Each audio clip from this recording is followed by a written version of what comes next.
Saúde-vos em nome de Jesus e pedimos a graça de Deus também para nos acompanhar nesta ministração da Palavra de Deus. Para todos que estão a escutar e acompanhar os nossos programas, sabem que cada ministração temos um tema especial que tratamos e hoje não fugiremos da regra. O nosso tema é Pedro é avisado. Está no livro de Lucas, capítulo 22, 31 a 34. Vou proceder à leitura e penso para que aqueles que estiverem em casa ou em qualquer lugar acompanhar-nos, se tiver uma Bíblia melhor, abrir também esta parte para acompanhar o que estaremos aqui explicando acerca deste aviso que foi dado a Pedro. O versículo 31 diz: disse também o Senhor: Simão, Simão, eis que Satanás vos pediu para vos cirandar como trigo. Algumas Bíblias dizem que peneirar. Mas, o 32, mas eu roguei por ti para que a tua fé não desfaleça. E tu, quando te converteres, confirma teus irmãos. Ou melhor, e tu, quando te converteres, confirma teus irmãos. 33. Ele lhe disse: Senhor, estou pronto a ir contigo até a prisão e a morte. 34. Mas ele disse: digo-te, Pedro, que não cantará hoje o galo antes que 3 vezes me negues e que me negues que me conheces. Eu vou repetir 34. Mas ele disse: digo-te, Pedro, que não cantará hoje o galo antes que 3 vezes me negue, 3 vezes negue que me conheces. Que Deus de Abraão, Isaac e Jacó vos abençoe. Nós temos neste quadro a vida de um discípulo de Jesus que assumiria no futuro a posição de liderança da própria equipa apostólica, mas nos seus primeiros momentos da fé. Nos seus primeiros momentos da fé aqui, chamado Simão. Sabemos que Simão depois foi colocado o sobrenome Pedro, não é? Passou a chamar mais Pedro do que Simão, no livro de Atos em particular. Mas foi sempre uma tradição do tempo de Jesus. Algumas pessoas traziam alguns nomes e ele acrescentou mais um nome da graça, não é? Acrescentou mais alguma coisa ao nome. Isso foi frequente no tempo de Jesus. Portanto, a Simão foi chamado Pedro, não é? E aqui no versículo 31, a questão aqui é dirigida a próprio Pedro. O Senhor disse para o Pedro no 31: Simão, Simão, eis que Satanás vos pediu para vos cirandar como trigo. Ou em outras palavras, Deus permitiu na sua vontade permissiva que isso acontecesse. Estamos perante um crente que segue Jesus. Talvez aqui é muito importante nesta ministração, Pedro é avisado, entender muito bem o que acontece quando uma pessoa é novo convertido, acaba de se converter, tem uma liderança. Ali tinha uma liderança que era o Jesus, o próprio mestre, tem uma liderança, mas tem as suas próprias emoções. E isto é o que está a acontecer aqui.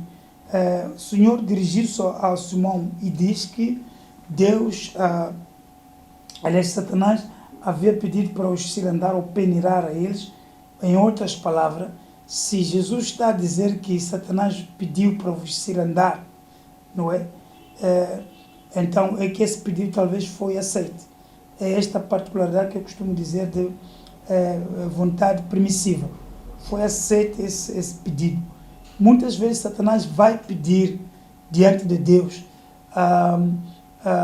fazer alguma coisa aos crentes que têm uma chamada, uma certa chamada, ou são convidados para fazer algum serviço espiritual, e às vezes o Satanás vai atrás dessas pessoas. Na verdade, é que a maior parte do tempo, Satanás vai atrás, mesmo quando entra numa igreja, não entra para atacar aqueles que não são úteis lá. Ataca aqueles que têm alguma tarefa especial na igreja, não é? Os que vão pregar, os que vão cuidar da parte administrativa da igreja, os que vão cuidar das almas, os que ensinam os novos convertidos.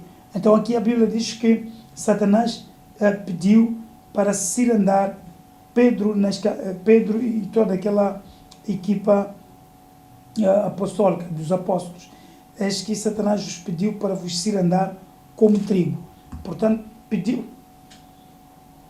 Alguém podia perguntar, afinal, Deus também aceita os pedidos de Satanás. Deus não está aqui a se equiparar com Satanás ou a medir forças com Satanás, mas Deus é Deus. A forma de Deus a mostrar que aqueles que creem nele fazem voluntariamente é deixar acontecer estas coisas para testar estes que creem em Deus e Satanás prova na prática que, na verdade, essas pessoas não são coagidos. Há muita gente que pensa que aqueles que creem em Deus são arrastados para Deus, às vezes não querem, e, na verdade, uma forma espiritualmente aprovada para provar, para o próprio Lúcifer, o próprio Satanás, provar que essas pessoas não são coagidas para Deus. Há muita gente que pensa assim, até muitas pessoas nas nações falam que vocês estão a ser enganados, e o diabo também, quando aparece para testar algumas pessoas, diz que vocês estão a ser enganados. Eu já vi tantas pessoas que foram perseguidas depois de uma grande conversão. Você está a seguir aquele homem está a vos enganar, quer dizer, os mentores, aqueles que servem a Deus, aqueles que falam a palavra de Deus. E realmente Jesus está aqui a elucidar essa particularidade. Jesus está ali com Pedro, mas do outro lado Satanás pediu para cirandar. E esta é a coisa, eu creio em Deus, mas depois Satanás persegue. Por que persegue ainda se eu já creio em Deus? E esta é a posição das pessoas. Por que persegue ainda Satanás quando eu creio em Deus? A nossa fé é algo voluntário. Somos nós que entregamos as nossas vidas a Cristo. Queremos entregar as nossas vidas. Não é ninguém que está a nos coagir para entregar as nossas vidas a Cristo. Queremos entregar as nossas vidas a Cristo. Amamos entregar as nossas vidas a Cristo. É isso que queremos, é isso que vamos fazer, é isso que estamos a fazer. Então, realmente, Satanás pediu para vos cirandar, para vos peneirar. Então, o que é que acontece nesse caso? O que é que acontece nessa circunstância em que uma pessoa que crê em Deus está perto de Jesus, mas, no entanto, o próprio Jesus avisa essa pessoa que Satanás pediu para cirandar. O que é que acontece? O que é que acontece de sobrenatural? O que é que acontece de forte nisso? Porque esta é a questão. Esses crentes são loucos, queria uma palavra que eles usam, são fanáticos. Então essas pessoas são fanáticos, eles fazem aquilo, deram algum veneno para fazer aquilo. Então o que é que há de sobrenatural? Por que é que nós primeiramente ouvimos esta convocatória do Senhor, não é chamada geral, primeiramente, vinde a mim todos estão cansados, oprimidos, vos aliviarei, em Mateus 11, 28. Claro, depois ali, os são chamados, depois são escolhidos, né? Nós vamos voluntariamente, seja na chamada geral, como na chamada específica, voluntariamente nos entregamos a Cristo. Então, nesta ordem de ideia, está aqui alguém que está em Cristo, já está ali com Cristo, o próprio Cristo diz para esta pessoa, olha, Satanás pediu para vos peneirar. Não, afinal, você não me chamou para nos proteger? Sim. Então, mas ao versículo a seguir, aqui, que é o 32, mas eu roguei por ti, já fez, para que a tua fé não desfaleça, e tu, quando te converteres, confirmar teus irmãos. Portanto, o que é que estava a dizer Jesus? Eu disse, olha, apesar de Satanás vir com essas armas para te atacar, eu já roguei por ti. E depois, Jesus já tinha olhado para Pedro como o futuro líder daquele grupo dos apóstolos, dos discípulos. Eu tinha rogado. Roguei por ti para que a tua fé não desfaleça. Muitas das vezes, a nossa fé, realmente, numa primeira fase, não é tão forte, robusta, não é? E muitas vezes, por causa disso, nós muitas vezes temos altos e baixos, aquela vida de levantar, cair, realmente. E estava nessa fase. Deus, na sua onisciência, na sua presciência, sabia bem que Pedro não estava fortalecido o suficiente para resistir a esta penetração satânica que viria, mas Jesus tinha orado. Portanto, o irmão mais velho de Pedro, que é Jesus, tinha orado para que, no tempo que ele for forte, tem que fortalecer os seus irmãos. Então, a vida da fé tem estas etapas. O momento da infantilidade, momento que nós não temos uma força suficiente para resistir, não é, as provas do nosso adversário. Aliás, a Bíblia nunca disse em nenhum momento que crer em Jesus é estar isento das tentações, isento da força do diabo sobre nós, isento das ameaças satânicas. Nunca a Bíblia fala isso. Mas o que diz Jesus aqui diz: mas roguei por ti. Esta é a intercessão que um líder pode fazer para os seus discípulos, para que a tua fé não desfaleça.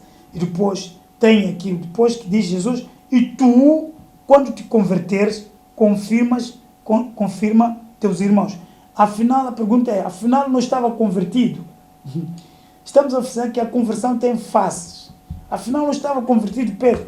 Por que que Jesus diz que se tu, quando te converter, okay, quando te converter, sim, confirmas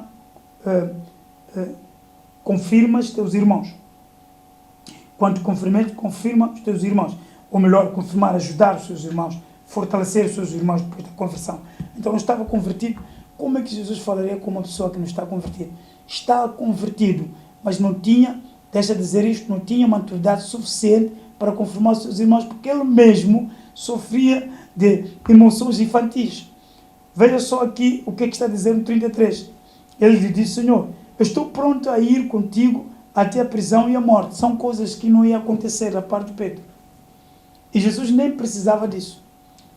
De que o Pedro acompanhasse até a cruz e até a morte, não precisava disso. Então, não sabendo ele, Pedro, aquilo que depois viria a acontecer depois, que está aqui no 34. Digo-te, Pedro, que não cantará hoje o galo antes que 3 vezes negue que me conhece. Portanto, ele falou precipitadamente. Falou antes de saber que ele está num momento ainda da infantilidade. Obviamente, isso acontece muitas vezes. Eu vim trazer essa palavra de propósito, realmente, para mostrar essas fragilidades que acontecem na vida dos crentes. A vida do cristão tem fases, e essas fases são fundamentais. A fase de iniciação, a fase de começar a entrar naquilo que chamamos maturidade espiritual, e a própria fase da perfeita maturidade. Realmente, nessas fases anteriores à maturidade perfeita, nós falhamos muito aí, nós aceitamos a Deus, até muitas vezes as pessoas que creem em Deus e mudam alguma coisa na vida, conseguem um emprego ou qualquer coisa, eles pensam que queremos em Deus para aquilo, para ações materiais, para coisas materiais. Mas quando vão aprofundando na vida deles, vão conhecendo a Cristo, como Paulo disse em outro lugar, vão aprender a Cristo. Então essas pessoas, quando aprendem Cristo, começam a entender, na verdade, que o essencial, a razão por que foram resgatados das trevas para a luz, é para um motivo muito extraordinário. É para muito mais. Quer dizer, a nossa fé é aperfeiçoada e a nossa visão é aguçada. Começamos a ver como uma águia. Começamos a ver mais profundo, mais além. Então nós, quando somos novos convertidos ou recém-convertidos, nós vemos as coisas na forma carnal, e isso, na verdade, nos leva a deduzirmos coisas erradas emocionalmente, como o 33 aqui. Senhor, estou pronto a ir contigo até a prisão e a morte. Portanto, e não sabia como os filhos de Zebedeu, não é? Que a mãe pediu para um estar à esquerda, um estar à direita. Jesus aqui diz: olha, podem até beber o cálice que eu vou beber, não é passar as circunstâncias que eu passarei, mas o estar à direita ou à esquerda, um à direita ou à esquerda no trono, isso não sou eu que decido, é o Pai. Muitas vezes os cristãos, na verdade, são pegos muitas vezes nessas situações de deduzir ou falar, até predizer coisas impossíveis, coisas que a lei cristã, ou melhor, sim, as doutrinas cristãs não prevêem. Não prevêem. As pessoas começam a falar isso. Então, Pedro, aqui estava a dizer Jesus, roguei por ti para que a tua fé não, é o 32, não desfaleça, e tu, quando te converteres, confirma teus irmãos. Então, pergunta, não estava convertido? Estava. Mas não tinha uma maturidade suficiente para confirmar os irmãos. Não, Jesus tem conseguido diferenciar os momentos da conversão inicial, os momentos que entramos na maturidade e os momentos que temos a maturidade perfeita. Estas fases são fundamentais para aquilo que chamamos nós de crescimento espiritual. Então Pedro estava ainda nesta fase. Então é avisado. Nós temos os profetas, temos a palavra de Deus, temos aquele entendimento, não é, que vem da intuição para a informação que nós podemos receber de Cristo nesses dias. Vais-me dizer que Cristo estava lá presente, então falou Pedro, mas agora fala. O mesmo Cristo que esteve lá está aqui no meio de todos os crentes agora, através do poder do Espírito Santo, através dos dons ministeriais que operam na igreja, os 5 dons ministeriais, né? Apóstolo, profeta, evangelista, pastores e mestres. Portanto, esses dons operam na igreja ainda para avisar. Nós temos também muitos sinais circunstanciais, até mesmo corporais, quer dizer, há uma intuição que está em nós, a inteligência, a visão, a audição, o tato, todo esse sentido também ajudam, são mexidos pelo Espírito Santo para nos ajudar a compreender a vontade específica de Deus. Então nós temos também essas repressões de tempo em tempo. Nós, quando somos infantes espirituais, pensamos que a vida espiritual é aquilo que nós, na nossa visão infantil, observamos e acreditamos que é. Mas quando recebemos uma repressão profética, vinda de Deus, de algum homem de Deus, nós entendemos que não, pensamos ao contrário. Afinal, a realidade das coisas é esta. E aqui há estas verdades que eu queria dizer no crescimento. Não é? Aqui há esta realidade. Satanás pediu. Aqui está anotado que Satanás pede permissão de Deus para mexer com o cristão. Nós cremos que o cristão é alguém que é chamado para servir e viver para Deus. Então, o cristão é uma propriedade peculiar de Deus. Não é qualquer pessoa, qualquer homem, qualquer indivíduo que toca no cristão quando quiser. Pede permissão. E aqui nesta abertura, Jesus deixou-nos saber aqui, diz que Satanás vos pediu a quem? Satanás pediu a quem? Pediu ao presidente da República? Não. Satanás pediu a Deus, ao dono dessas almas. Porque nós somos primeiramente criaturas de Deus e depois, em segundo lugar, somos servos de Deus quando nos convertemos a Cristo e depois filhos de Deus e irmãos, meios irmãos ou irmão de Jesus, na verdade, pela herança. E neste processo, porque diz o Senhor a Simão que Satanás iria cirandar, pediu para cirandar. Estava a dizer que o Senhor permitiu na sua vontade permissiva este pedido. Pediu a quem? Pediu a Deus. Satanás pediu a Deus para cirandar os seus discípulos, em que Pedro também fazia parte do futuro líder dos apóstolos. Fazer isso como trigo, tá, só para mostrar quantos abusos Satanás tem para os escolhidos de Deus. Quer cirandar como trigo, peneirar como trigo. Mas eu roguei por ti, tanto Jesus havia feito uma intercessão específica a Pedro para que a fé dele não desfaleça. A fé, este é o elemento que nos liga a Deus, a fé genuína. E tu, quando te converteres, confirma teus irmãos. Portanto, quando se converter Pedro, iria confirmar os seus irmãos, ou em outras palavras, já teria capacidade. A conversão numa primeira fase é aceitar Jesus como Senhor e Salvador. Nós recebemos o Espírito da regeneração. O Espírito que faz o trabalho como do carpinteiro dentro do nosso homem interior esse espírito é da regeneração. E na verdade nesta fase ainda somos infantes. Embora tenhamos esse espírito em nós, mas somos infantes. Estamos a ser trabalhar. Esse espírito de regeneração entra para cultivar o nosso homem natural para entender o sobrenatural. Esse espírito, isso não se chama batismo, chama-se regeneração de verdade. É o espírito que entra para começar a fazer esse trabalho. E nós, quando somos conduzidos por esse espírito da regeneração, a confiar, a depender de Deus, então vamos nos dar a Deus cada vez mais, vamos entregar a Deus, vamos pedir para que Ele nos confirma não só, mas nos baptize também. Veja só que os discípulos, nesta hora, o próprio Pedro ainda não tinha sido batizado com o poder de Deus. Ainda não tinha acontecido o Pentecostes, aquilo que acontece mais tarde no Atos capítulo 2, ainda não tinha acontecido. Então, tinha esses intervalos, Pedro, de às vezes achar que pode até, diz aqui, podia ir com Jesus até a morte, não é? Não se importava ir lá com Jesus até a prisão e a morte.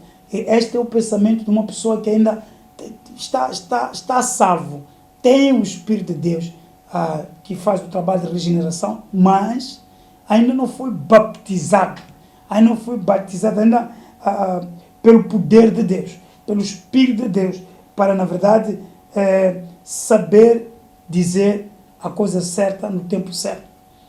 Temos momentos que na maturidade falamos as palavras de Deus comparando a palavra de Deus com a palavra de Deus. Falamos com intensidade a palavra de Deus. Falamos com entendimento também. E o nosso falar, o nosso ministrar também mexe com o coração das pessoas. Mas eu roguei por ti para que a tua fé não desfaleça. E ele continua a falar nessa infantilidade. Senhor, estou pronto a ir contigo até a prisão e a morte. Mas ele disse, então, começou Jesus aqui a oferecer, a revelar a Pedro. O Senhor Jesus revela no 34 ao Pedro que, olha, vai negar a Jesus antes que o galo cante. Já terá negado 3 vezes Pedro. Então, realmente, esta era a realidade daquele homem pequenino que era o Pedro. Esta era a realidade do homem interior de Pedro. O 34. Escuta aqui o 34. Vamos ler o 34. Mas ele disse, quer dizer, Jesus, digo-te, Pedro, que não cantará hoje o galo antes que 3 vezes negues que me conhece. Portanto, esta é a realidade. Pedro diz uma coisa que era capaz de fazer, mas agora Jesus revela o Pedro real. O Pedro real.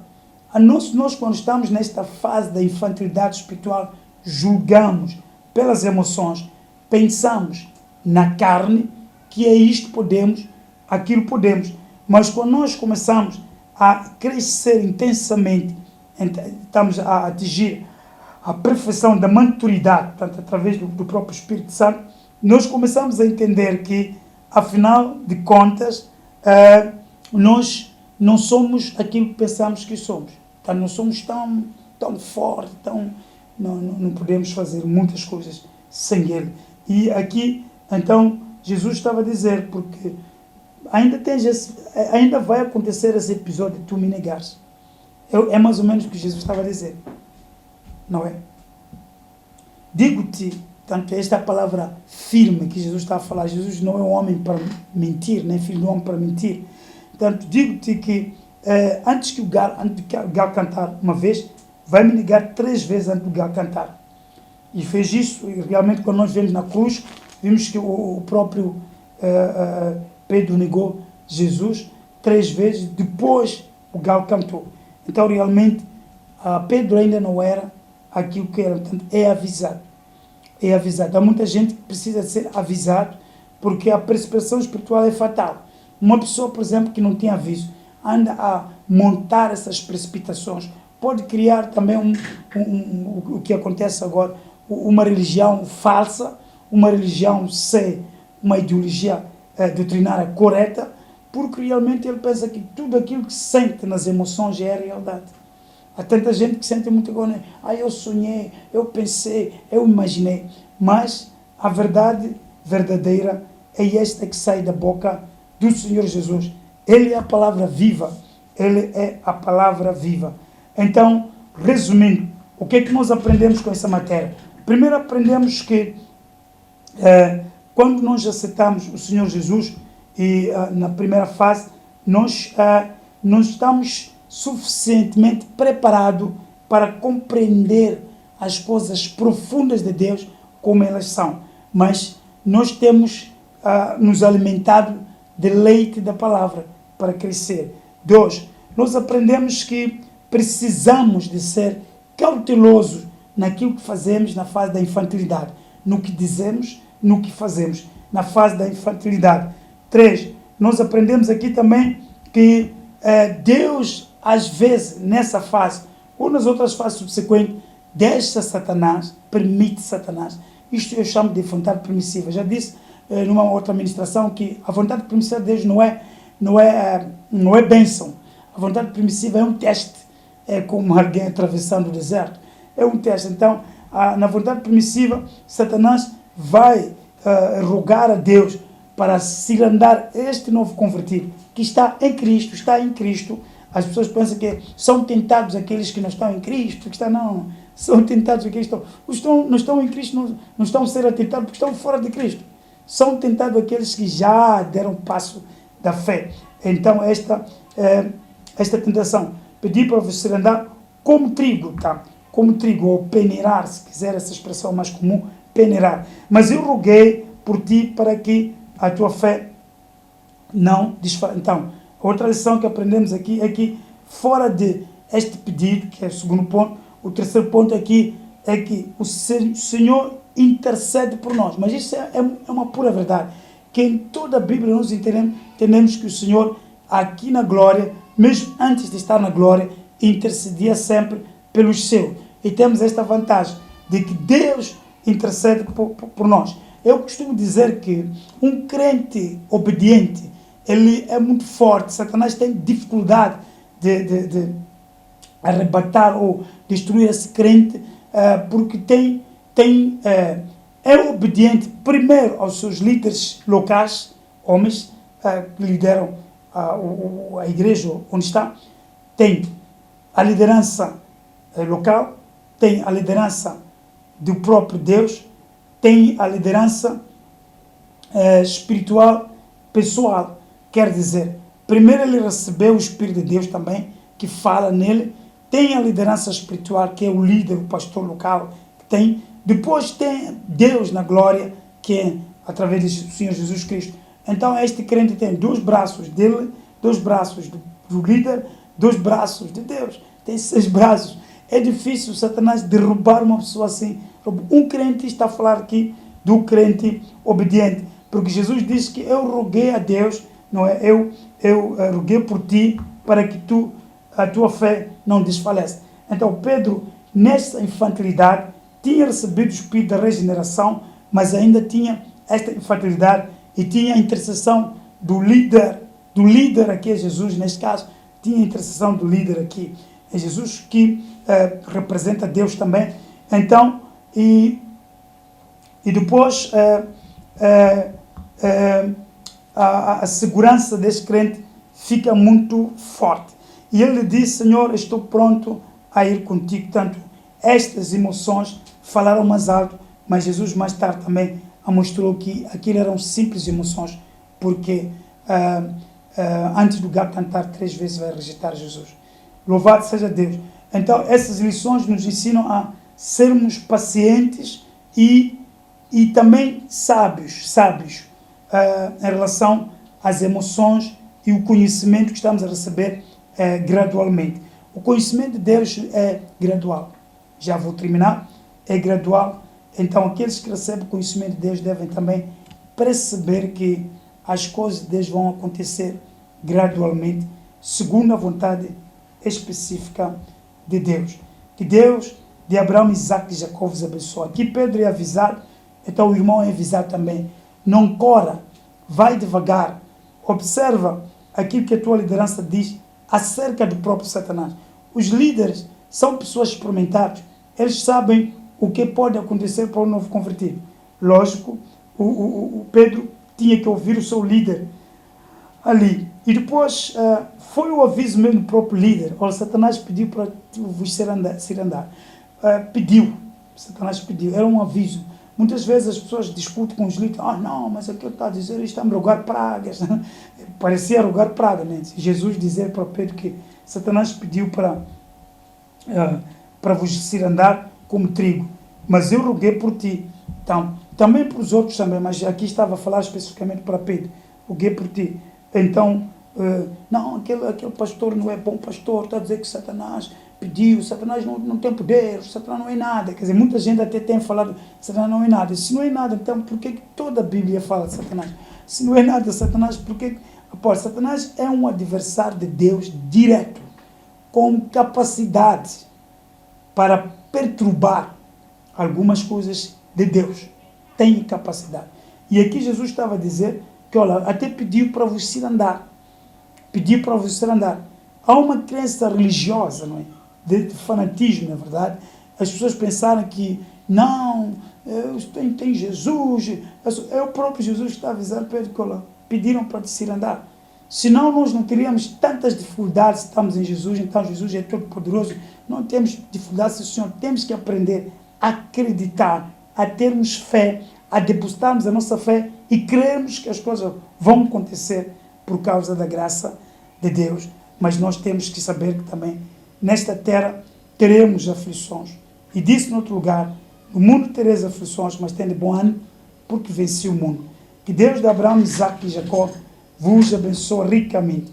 E quem tiver dificuldade de entender as fases de crescimento, ela pode escutar esta mensagem e observar esse espaço que eu falei, a infantilidade, né, primeiramente, e depois o início, o princípio da maturidade, depois a maturidade perfeita. O início da maturidade, esses períodos são longos também, são longos. A infantilidade pode durar muito tempo, depende de quanta pessoa se dá para ler, se dá para aprender, se dá para obedecer aos ensinamentos. E depois o início da maturidade pode ser rápido ou lento, dependendo de como essa pessoa se dá nesta iniciação. E depois a maturidade perfeita depende também de como a pessoa insiste em conhecer a vontade de Deus na sua vida. E essas três fases podem ser fundamentais para a edificação do crente para o serviço. Essas fases são fundamentais. Meu Deus de Abraão, Isaac e Jacó vos abençoe rica e poderosamente em nome de Jesus. Amém.